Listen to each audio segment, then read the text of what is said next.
máte to najít. The three-time winners will be facing Znovu Liverpool at Liverpool, home Borussia and Dortmund venku, doma Slávě. také Arsenal, no a doma Slavia Praha pro Inter Milan. To je souboj, který jsme docela nedávno mohli vidět mezi těmito dvěma týmy. Hodně zajímavý los pro loňského finalistu. My ale pokračujeme dál v rámci úvodního koše. Content, new content. Velký všechno, jo. Borussia Dortmund. Borussia Dortmund Loni čtvrtfinále, nakonec těsné vypadnutí s Barcelonou. Dortmund už ví, že bude hrát doma s Interem.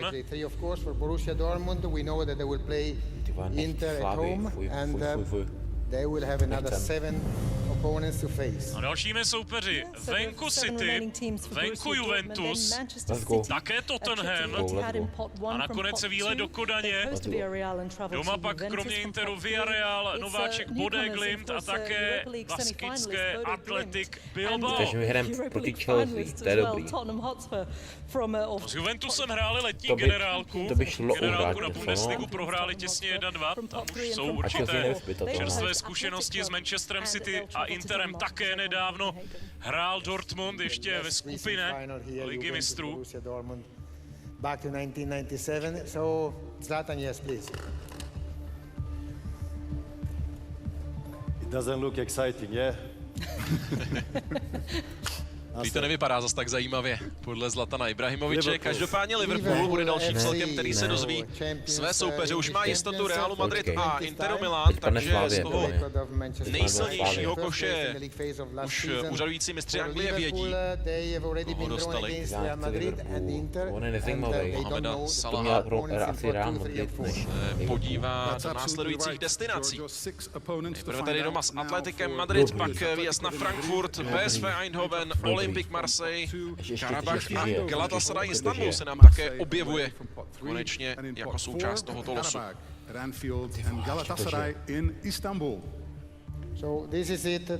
Zajímavý zápas také pro Iga Ekitikeho, který se postaví proti svému bývalému zaměstnavateli, tedy Eintrachtu Frankfurt.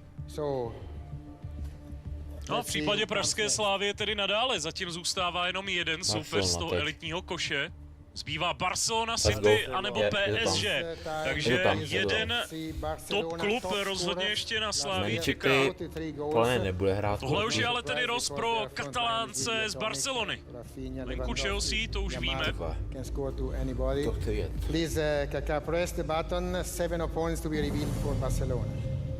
A dále pak PSG doma, Frankfurt doma, venku Brugge, Olympiakos doma, Slavia bude hostit Barcelonu. No a pak Kodaň, tedy také ve Španělsku a výjezd na Newcastle. To je tedy pro Slavii takový mini replay té poslední účasti Champions League, protože s Barcelonou prohra 1-2 a také remíza 0-0. No a s Interem Milán se také slávisté utkají. V sezóně 1920 to tehdy byla prohra 1-3 s Interem a také remíza 1-1.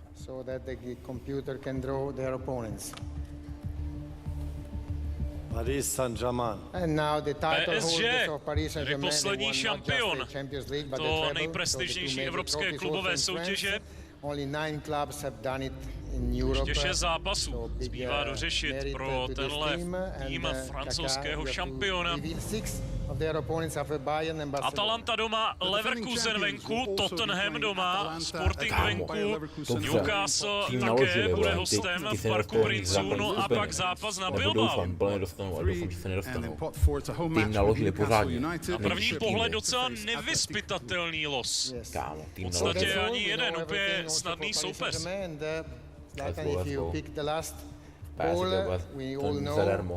Znamená to tedy, že nám zbývá Manchester City. And of course it is Manchester City record holders because they did 26 matches without a single defeat between 2022 and 24. They will play Borussia Dortmund, Real Madrid and Ambiciozní celek, který ale v létě přišel o jednu ze svých největších hvězd historie Kevina De Bruyneho. Bude hrát s Leverkusenem na Villarealu a s Neapolí. Také si vyjede za polární kruh do Bode na Galatasaray a zápas také tady v Monaku, kde se losuje ročník 2025-26 v Lize mistrů. Máme za sebou tedy losování z prvního koše, za malou chvíli si představíme také týmy, kterých se týká koš číslo 2. A už víme, že tedy Slávii čekají dva opravdu těžcí soupeři. Sice to nebude Real Madrid nebo Liverpool, a týmy, které si hodně přáli samotní hráči, ale i Inter a Barcelona, které prakticky rok co rok patří mezi nejžavější kandidáty na vítězství v Champions League. A slavná Barcelona navíc přijede právě do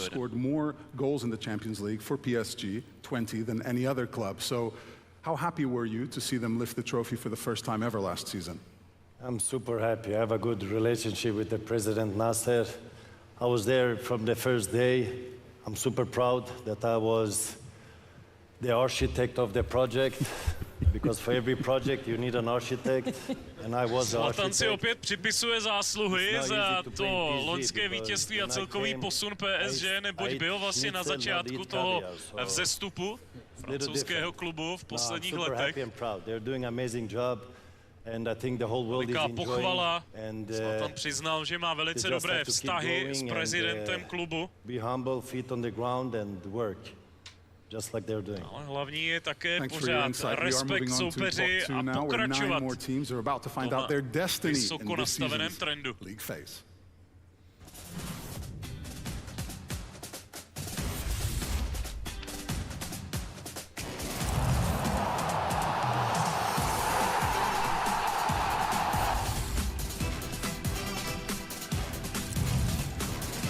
Asi zdraví, kdyby hned proti Slávce.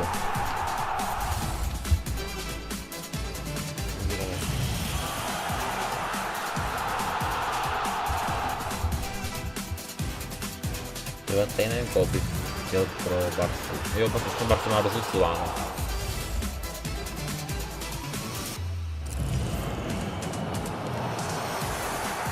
Ale teď nevím koho.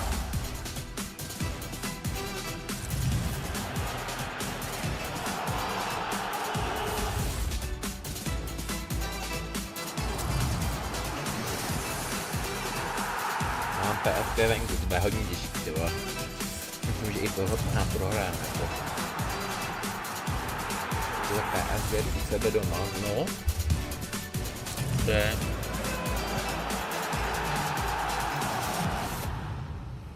Nine more outstanding teams in pot 2, including a couple of two-time winners, Juventus and Benfica, three-time finalists, Atletico de Madrid, and last season's semi-finalists, Arsenal. Gentlemen, and specifically Giorgio, back to you. Yes, not back to me, but back again to Zlatan. Dvojnásobní vítězové z Juventusu a z Benfiky jsou tedy mimo jiné v tom druhém koši, který nám byl aktuálně představený. Zlatan Ibrahimovič tedy může začít pouť za dalšími soupeři. Bayer Leverkusen, hned první vytažený souboje s Paris Saint-Germain a Manchesterem City, takže dva z posledních 3 vítězů Champions League už jsou jistí pro Berks Elf. Který je navíc na začátku nové éry totální přestavby. Už ne tedy Xabi Alonso, ale Erik ten Hag. Ale stále má Patrika Šika, který si zahraje s Villarrealem, Benficou Lisabon, PSV Eindhoven, Olympiakosem, Newcastlem a Kodaní. No a můžeme se tedy těšit na souboj Patrika Šika proti Matěji Kovářovi.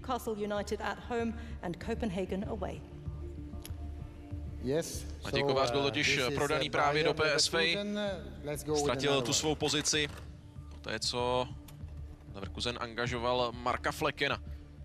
Takže zajímavý český souboj. Dalším týmem je Arsenal. Ten už ví, že bude hrát s Bayernem a také s Interem. concede the victory only to the eventual winners of Paris Saint-Germain. For Arsenal, we have drawn Si pamatujeme tu loňskou sezonu, kdy dokázali vyřadit také madridský Real v životním výkonu nejenom týmu, ale zejména Declana Rice. A je tam také pražská Slavia, která pocestuje tedy na sever Londýna, kromě jiného ještě doma Atletico. Jako mohli by to dát na remízu. Doma Olympiakos, doma Kairat Almaty a venku Bilbao. A Slavia tak ví, že má dalšího soupeře z toho bývalého formátu ještě na 4 týmy v základní skupině.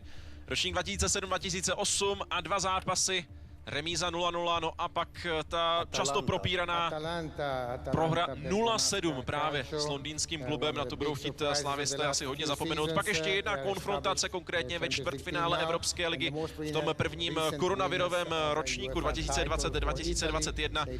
Nakonec Slavia s celkovým skóre 1-5 ztroskotala právě na Londýňanech. A tady už soupeři Atalanty Bergamo, Chelsea doma, PSG venku, no a pak, to, co jsme se dozvěděli, Brugge doma, Frankfurt venku, Slavia doma, Marseille venku, Bilbao doma a také belgický šampion Royal Union Saint-Gilloise. Zatím to tady vypadá na velmi nepříjemné souboje, výjezdy Slávie do Bergama a do Milána, takže 2krát do Itálie, no a doma s Barcelonou a Arsenalem. Tuze, těžká ligová fáze. Benfica. Pro českého mistra. Nezajímavý to už. Víme, že Atalanta Bergamo je 3. týmem posledního ročníku série. Teď už Benfica, tradiční účastník, Ale Benfica. zná 3 jména. The Portuguese Giants, who of course Zbývá qualified Juventus, pak další italský tým Neapol doma, To máme venku těžký Ajax, let. doma Benfica Karabach. podle mě třeba vypadne A už. Benfica si zahraje 16. finále také nebo na vždycky. britských ostrovech, protože jich budou čekat také straky z Newcastle. Newcastle United. Exactly. So this is all for Atalanta. We have now another team that we want to see. They're all ready. Club Bruges. Bruges, it's the cup winners in Belgium and the only Belgian club which has made it to the final of this competition. Vítěz poháru a jediný belgický tým, který se dokázal dostat do finále právě prestižní evropské trofeje. Doplněný Royal Union Saint-Gilloise v tom aktuálním ročníku, pokud se na to díváme z belgického pohledu. Atalanta, Marseille, Sporting Lisabon, Monaco a Kairat Almaty.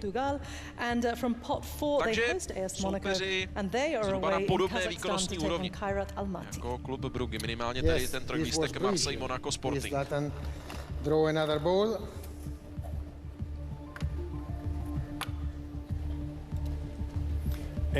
Dochází také na dalšího zástupce Bundesligy Eintracht Frankfurt. Teprve druhá účast poprvé od sezony 22-23. Liverpool a Atalanta, to jsou 2 domácí zápasy, pak také výjezd do metropole Katalánska. Další španělský klub, a to Atletico, doma proti Tottenhamu, venku proti SSC Neapol, doma Galatasaray, no a venku Karabach. Yes, that's all also for Eintracht. Yes, we have now 3 left to conclude pot number 2. 3 týmy tedy zbývají, ten první z nich je Juventus Turín. Celek, který je, co se týče poměru vítězství a prohry ve finále Ligy mistrů, hodně špatně, má vůbec nejvíce proher právě ve finále, hned 7. Včetně těch tou poslední silnou generací vedenou Buffonem nebo Chiellinem. Mimochodem Giorgio Chiellini je dnes právě v Monaku přítomen na tomhle losu, který přiřknul Juventusu vedle těch už známých soupeřů Villarreal, Sporting, Bodo Glimt, Pafos a Monaco. A také Benfica Lisabon. So 2 newcomers also for Juventus here. We see Bodo Glimt and Pafos. Yes, Zlatan, please. You draw another ball. 2 Spanish teams. Posledním vytaženým ze druhého koše madridské Atletico, který loni vypadl v prodloužení 8finále v derby s Realem. So Atleti, they will face Inter, Liverpool, Frankfurt. Inter doma, Frankfurt doma, venku 2 anglické kluby. The final four Přibývá for doma Atleti. Bodo Bode Glimt Glimt, at home, venku PSV Eindhoven, Eindhoven doma away, belgický that's in Royal pot 3. Union, In no a pot pak 4, také they'll be hosting Union Peklo v Saint-Gilloise, Istanbulu, and they'll be jak se traveling to často Turkey přezdívají to take on zápasy proti Galatasaray. Galatasaray. Zajímavé zápasy tedy pro Davida Hanska, který po té přestupové sáze letos v létě zamířil právě do Atletika. A také pro Tomáše Ujfalušiho třeba. What we're waiting for is the Yellow Submarine of Villarreal, winners of the Europa League in 21. And Šampioni Evropské ligy z who roku comes after Man City, 2021. Dortmund, Juventus and Leverkusen. Villarreal That's mají classic. Citizens, BVB, Juventus, Leverkusen a teď přibývají Ajax Amsterdam doma, Tottenham Hotspur venku, také souboj s Kodaní a Pafosem, které patří do nejnižšího výkonnostního koše. Byť tedy Kodaň je právě z toho koše číslo 4 nejsilnějším a možným soupeřem Yeah, so we're podle halfway rankingu through. UEFA. 18 of the 36 clubs know who they're facing. There's a lot to look Polovina forward z to toho after these složení first two ligové pots, of course, fáze už including tedy ví, Club Brugge s against kým bude Arsenal, for hrát. example, Juventus taking on Benfica, Pražská Athletic Slávy, playing abychom si to Frankfurt, ještě just před to tím name a few. třetím košem zopakovali, tedy doma proti Barceloně a Arsenalu, no a venku dvakrát v Itálii proti Interu a Atalantě. Champions League final. Actually, before the draw earlier today, Pedro and I were taking a look at an image of that starting lineup, and we were just thinking, wow, it is just superstar after superstar after superstar, including your good self, of course. What was it like to play in that team with such a group of talent? Oh, it was amazing. It was amazing to be part of that team with these players that you just mentioned. I've been blessed to have this kind of teammates in my career, in Milan, in Madrid, in national team. So it's a lot of lessons. Every training, it's a lesson. So I had a Maldini as a captain, has a Cafu, Pirlo, Gattuso, Shevchenko, Inzaghi, all these players every day. Vzpomínky na zlatou generaci milánského AC. Kaká mluví o tom, že prakticky celou kariéru měl štěstí na spoluhráče navíc než po boku tohohle Brazilce nastupovali borci jako Maldini, Gattuso, Inzaghi, Shevchenko a tak dále. Chyběl mi tam Marek Jankulovský. Určitě. Tady už ale složení třetího koše.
Čtyři soupeře už má tedy Pražská Slavia, jasné. Tři z nich potkala v těch minulých edicích Ligy mistrů, když se dostala dvakrát v těch předchozích letech do hlavní fáze. Konfrontace s Atalantou Bergamo bude naopak úplně nová. Který pomohl vytáhnout Giampiero Gasperini, ale už je vedený Ivanem Juričem. Určitě také hodně zajímavým soupeřem. No a v tomhle výkonnostním koši se tedy dozvíme zbytek. When there is class, there is everything. So now, Kaká, you have to be at the same, up to the job of Zlatan. Please shuffle the balls. And you draw the first team of pot number 3.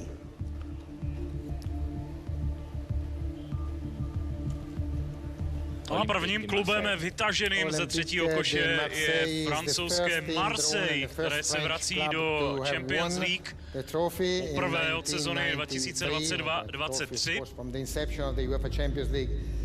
Liverpool a Atalanta doma, Bílý Balet a Brugge venku. Club Brugge and Zlatan now please reveal with the button yes the other 4 opponents. A k tomu Ajax doma, Sporting venku, Newcastle si zahraje také na Stade Velodrome a pak vlastně soused z Belgie Royal Union. Nejsou to jednodušší soupeři, vzhledem k tomu, co Marseille potkalo před několika dny, kdy se Adrien Rabiot a Jonathan Rowe poprali na tréninku a Marseille okamžitě deklarovala, že s těmito dvěma hráči už nepočítá.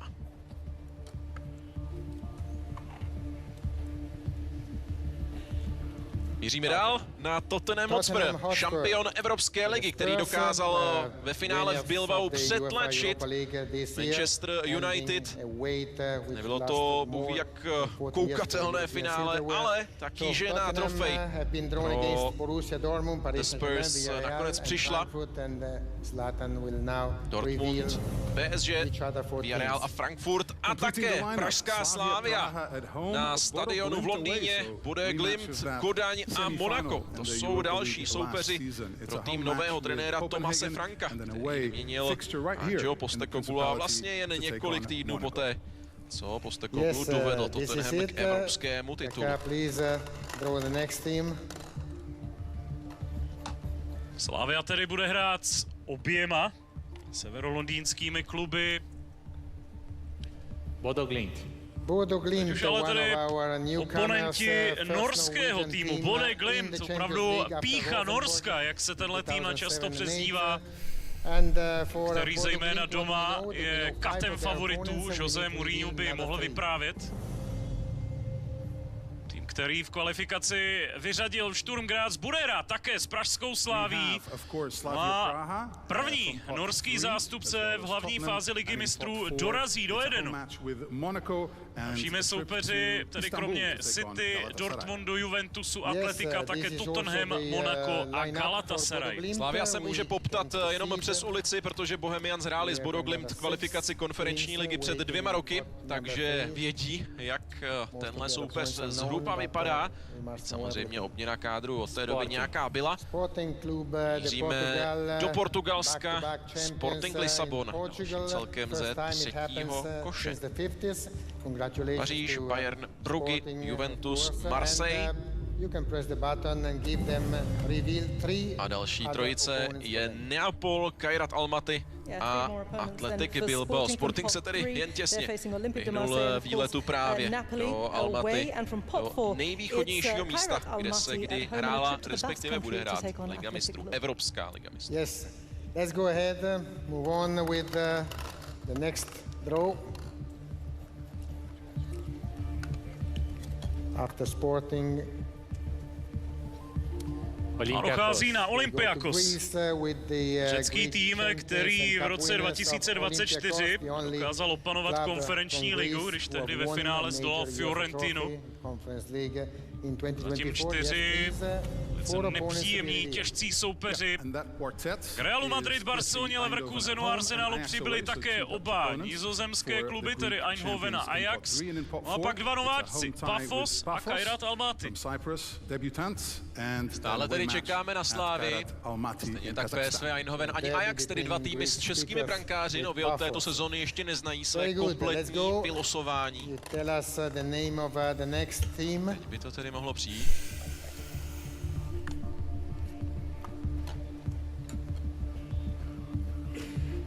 Ajax s Vítězslavem Jarošem, toho času na hostování z Liverpoolu.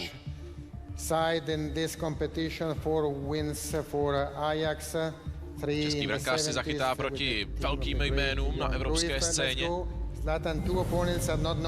Další 2 soupeři jsou Galatasaray, Istanbul doma a Karabach venku. Byl to velmi zajímavý souboj v nizozemské Eredivizi. Nakonec Budík rozhodoval o titulu ve prospěch PSV. Možná právě eindhovenský celek půjde na řadu teď.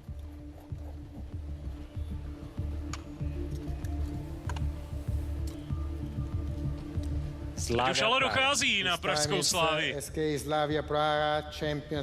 A čeká už tedy jenom na soupeře ze 4. koše. Klidně může ještě být Newcastle, Hlavně kyperský Pafos. Nakonec Pafos ano, ale také Bilbao, které bude Slavia hostit na svém stadionu.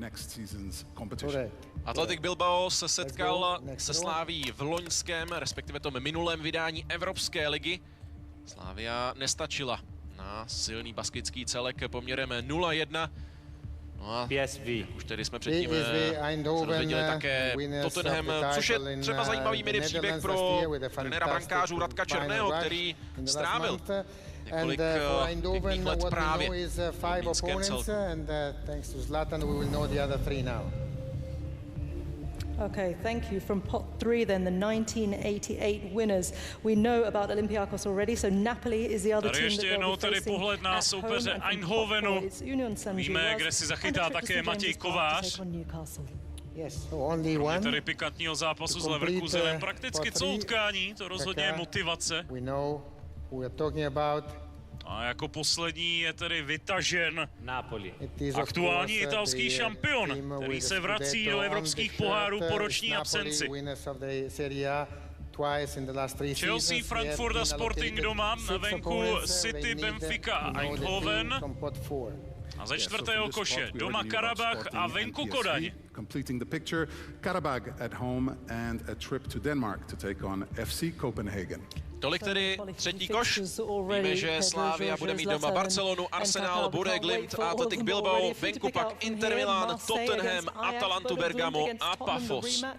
As you said, and Napoli against Sporting, it is all looking very exciting already. But we're not done yet. On to our final pot, and this one includes 3 Champions League debutants, as well as teams from Spain, Turkey and England.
Champions League first-timers Union Saint-Gilloise, Pafos and Kairat Almaty are all waiting to complete their Poslední koš, picture for který this year's obsahuje competition, tedy as are the other teams, of course. i So nováčky, let's not keep them i waiting v any longer. uvozovkách Let's review the fotbalové final trpaslíky. fixtures for this season's league phase. One last time, over to you, gentlemen. Yes, Tedy týmy, které si budou žít svůj velký fotbalový sen.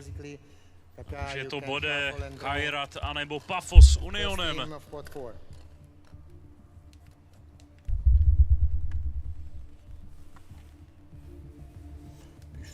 Posledního koše jako první Athletic Bilbao. Bilbao, one of the 3 Spanish clubs. Jeden ze 3 španělských zástupců. A zatím tedy neměl úplně nejsnadnější los. Doma bude Bilbao kromě těch už známých oponentů z prvních 3 košů hostit Karabach. No a pak také výjezd do St. James's Parku. To je zápas na Newcastle. Mohl jsem potom Megapik. Já ukážu tu Megapik, jsem včera dneska byl taky Megapik. 5x99 hráčů jsem mě říkal. Nebo 10x a 5 jsem se mohl brát. Karabach. Tým, který má za sebou 4 domácí azerbajdžánské tituly v řadě. Bude hostit Ajax, Frankfurt a Chelsea a teď se rozhoduje o tom posledním týmu, který musí vyjet pořádně daleko. A je to Kodaň, která si vyzkouší atmosféru vzdáleného Azerbajdžánu. Let's go ahead and move on.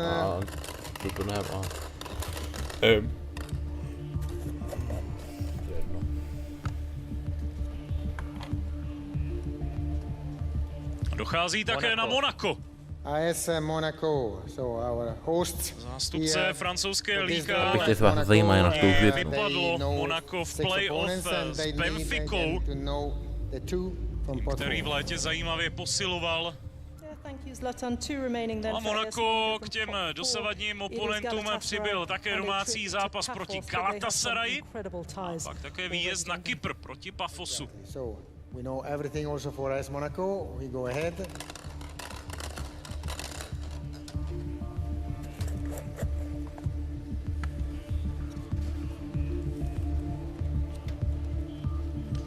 Galatasaray. Galatasaray Istanbul, jeden z těch nejsilnějších týmů ze čtvrtého koše. Na rankingu UEFA menší než Galatasaray pouze Monako a Kodaň. Poslední soupeř tady bude na domácím hřišti Royal Union Saint-Gilloa, tedy celek, který v tom minulém ročníku znemožnil Galatasaray, 5 to go. až do Champions League. Už není sebe zajímavého u dalšího streamu zatím.